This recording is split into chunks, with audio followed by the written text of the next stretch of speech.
Welcome to Yo-11 Minutes. Yo-11 Minutes, mostly Vegas, no BS casino experience and more.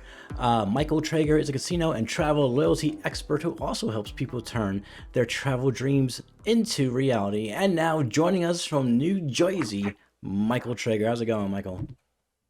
It's going great. It's always lovely to be back in New Jersey. I'm not in Atlantic City, because I've already been asked by four people today. Did you go to New Jersey to go to Atlantic City? I'm not really sure why people drive so badly here, and I'm not really sure why they're always honking their horns. So that's I'm confused by that. I think there's bad driving in every state. I'm starting to believe because I've seen bad driving out here. I've seen bad driving in California. I've seen bad driving in Florida. I've seen bad driving in New York. I've seen bad driving in Ohio. So I'm pretty sure there's bad driving everywhere. I think it's become a thing across all states. You know what? You're probably right about that. But the predominance of horn honking just sort of gets me crazy. I don't understand that. I could deal with everything else except like lots of extraneous noise. Yeah, I can't really say that that's something I've seen everywhere. That's for sure not. That might just be a Jersey thing. It used to be a New York thing. I wonder if it's still a New York thing. I don't know, man. I don't know. But anyways, have you heard the news? I haven't. What is it? Well, let's get to the news and views. A real estate development company, LVXP, has announced plans to build a large new resort and sports arena on a site along the Las Vegas Strip that was previously intended for a different project, the All Net Resort Complex, which was never completed. This new venture aims to develop a multi-billion-dollar resort covering 27 acres at 2601 South Las Vegas Boulevard, nestled between the Fontainebleau and Sahara Las Vegas hotels. The proposed resort will feature an arena suitable for hosting an NBA team alongside ultra-luxury hotels and residences, a retail plaza for shopping, expansive convention space, and a casino. James R. Frazier Jr., the CEO of LVXP, expressed pride in leading this significant project, stating it aims to embody the spirit of Las Vegas and bring lasting benefits to the local community. Clark County Commissioner Tick Segerblum has endorsed the project, highlighting its potential to transform an unused plot of land into a valuable destination that will significantly benefit both residents and visitors.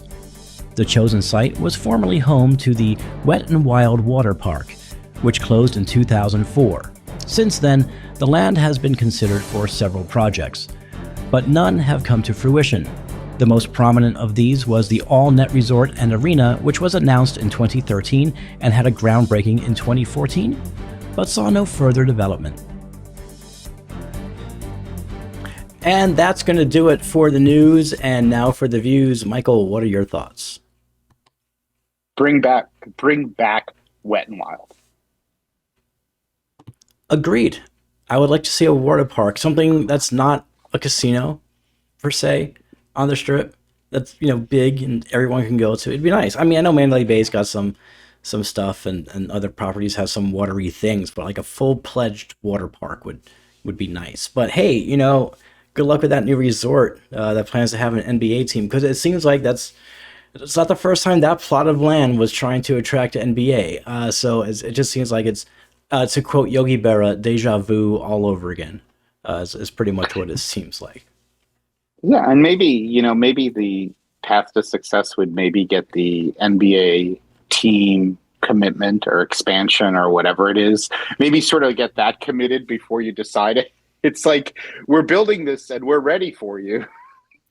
I mean, that's it seems a little odd, but I'm not surprised. I mean, it does sound like sort of the next thing, but what's so interesting about that is it's going to make that whole area of the North Strip. I mean, wow, the North Strip could be as busy as the South Strip if that really happened. Though I guess we'll have to see what really happens with that. But what we do know is that even if they have a groundbreaking, that means nothing. Oh, absolutely. Groundbreaking, that's nothing. That means they broke the ground on All Net Arena too, and then they pushed dirt around for 13 years. So, yeah. Groundbreakings mean announcements mean nothing either. They mean nothing. This is all. It's news that means nothing. All right, so we ready for the tease? Yes, we absolutely are. All right, it is time for the tease.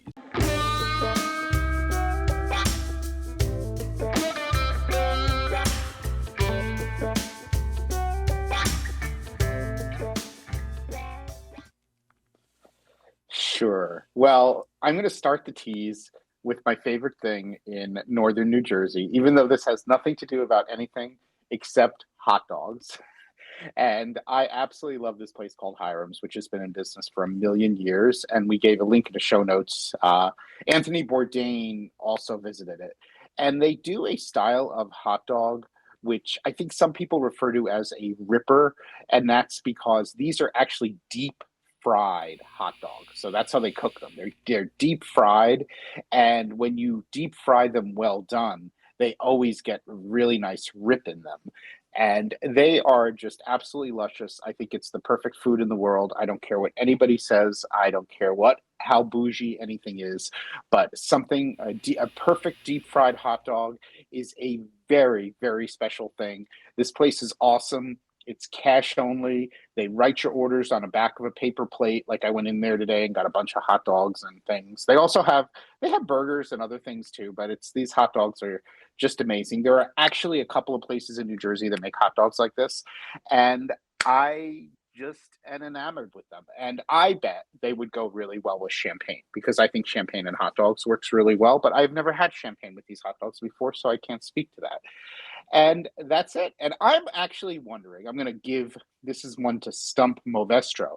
Is there a place in Las Vegas where you can get Rippers deep fried hot dogs? Uh, this is the first time I'm hearing the term rippers. Uh, Deep fried hot. I don't know. You have stumped me. I have no idea. I'm gonna have to do some research on that. But How did those look though? They look good, right? they look really thick. I can see the ripping effect that happens when hot dogs get deep fried and a bit well done hot dogs. They look good. Those onion rings look good too. But yeah, they look good. I mean, if I was in Jersey, I'd try them out. That's for sure. Uh, Yeah, so that's our little side note on hot dogs. I just had to bring that up today. That's actually a pre that was my pre tease was the hot dogs. I've never heard pre tease. Okay, that's new. That's we can trademark that today for sure. That's new to Yo-11 minutes. The pre tease. That's good. I like it. I like it. Yeah, that's it. So I was going to tease a little bit and talk about ZorkFest, which is our yearly or ever other yearly travel Zork conference. Movestro is going to play some slides from last year about, it's all about like casino comp learning up there. And basically, we all get together. We do a day of learning about loyalty things and discussing that. We do great cocktail reception, and then we do some group gambling, including coffee dice, little podcaster panel where we get a bunch of like influencer. It's like a podcaster influencer panel, and we get a bunch of people together late on Saturday night. Not sure how late yet. Not going to name times. And Danny, Vegas introvert, tends to be the MC for that event, and we it's sort of like a live kind of podcast where you can ask different people questions about their podcasts and Vegas and just talking about Vegas stuff. I'll probably share a little bit more of that on a future episode. So this is for the weekend of November 1st through 3rd. The main day for ZorkFest is Saturday, November 2nd. Most everything is going to happen that day. It's going to be one long day because we want to sort of respect people's time for the weekend. And the podcasters after dark will be late at night on Saturday night. Not super late. Don't worry about that. Everything will start in the morning with the coffee reception, and we'll have the program running all day. We will kick the weekend off with a really great cocktail reception on Friday night. So you'll want to get in for the weekend. And then any of our group gambling and coffee dice, that's planned for Sunday. I can't tell you where the event is yet. I really want to tell you, but I can't because the contract isn't sold. And it's funny, I was talking to Josh Duffy today because Danny's like in charge. We're like the children who want to tell you what's going on before we're allowed to tell you what's going on. But I can't really do that. But it's going to be, I think, in a really cool venue, and it's going to be on Vegas Strip, and it's going to be up in the air somewhere. And that's all I'm telling you for now, because that's all I'm allowed to tell you. And otherwise, Danny's going to get really upset with me. But we would love people to come out for the event, and I will be sharing more, as time goes on, with regard to the program for what we're going to do this year. We're gonna tighten that up pretty quickly. There are links in the show notes to what we did last year, and also a link to the ZorkFest website. And that's about everything for now. But it's a great event because it brings together travel loyalty, casino loyalty, and also great social events, group gambling, and it's all that stuff with the mingling with people and discussing things. Lots of talk about casino loyalty and comps and things like that. A lot of the things that we talk about here, and we hope to see you then, and we hope to have this launched within a couple of days. All right, sounds good. When you say up in the sky, like a few ideas or coming to mind, but I'm not going to say what those are. I don't even know where it's going to be, but I have some ideas of where it might be when it comes to up in the sky. I believe it's an iconic location up in the sky, so I have a couple I ideas. like I like iconic locations. No, it's cool. So it's a hard event to definitely describe, but everyone has an absolutely amazing time. And it's and it does trend. There are a lot of travel loyalty people. There are a lot of casino loyalty people. The mix has tended to be really good, and we do some really good talks about we do some really good talks about things that you would be interested in. Not only if you were like an expert at casino loyalty or travel loyalty. And we're not sure. Last year we had a component that was history. We're not exactly sure what we're going to do with that this year. It's been a real beast, for lack of a better term, to try to get things contracted. So it's just really hard because things in Vegas are so crowded and so expensive. And we had chosen the date a while ago, and we think this date is great. So that'll be, and we're also going to be coordinating with a host for casino rooms, and there'll probably be a room block. But this is going to be at a venue that's going to be very, very convenient for people. So even if that property or that group of properties does not have comp rooms, there are other properties nearby where you might also have comp rooms or marketing offers. And we've always been very good about, paying attention to that. So hope to see everybody there. All right, before we get going, is there anything on your mind that you'd like to share? So today, to dare to be curious, because on July 30th, 2024, Cosmo will become an MGM property. So we're daring to be curious if MGM is going to pull this off seamlessly with their IT department. I think that's what they mean by dare to be curious. But look for Cosmo to officially be part of MGM Rewards on July 30th. And this Bourbon article, there's a new article. Movestro is always surprising and delighting to me. Can you tell me what the hell that's about?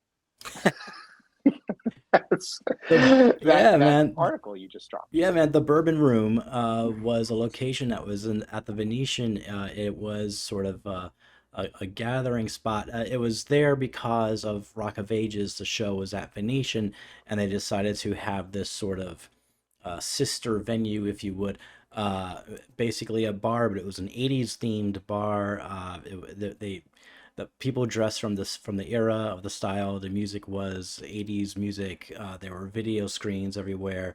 It had a very like MTV feel to it. There were a lot of live performances. And you don't get something quite like that anymore. But I remember, when it was closing, a lot of people were just like saddened because they had had so many good memories at the Bourbon Room, and so that's what the article I posted today is about. They When Rock of Ages left, the Bourbon Room had to close too. There was rumors that the Bourbon Room was going to move somewhere else, but that whole idea was owned by the Venetian, so that didn't happen at all. So it was just one Bourbon Room. That's it. It became the Dorsey, and now the Dorsey is a Juliet Room. So that's just how it is. It was just sort of a remember when article about the Bourbon Room at the I love Venetian. that. That's awesome. Well, make sure you throw a link in the show notes, because this is stuff. And this is also a wonderful reminder that Movestro is surprising and delighting us. We never know what we're going to find published on Travel Zork. So it's incredible surprises and delights from Movestro. So do check out the Travel Zork website, follow us on social, and give us feedback on some of that. And that's all I got for you today. Alrighty, well, that's going to do it for this episode.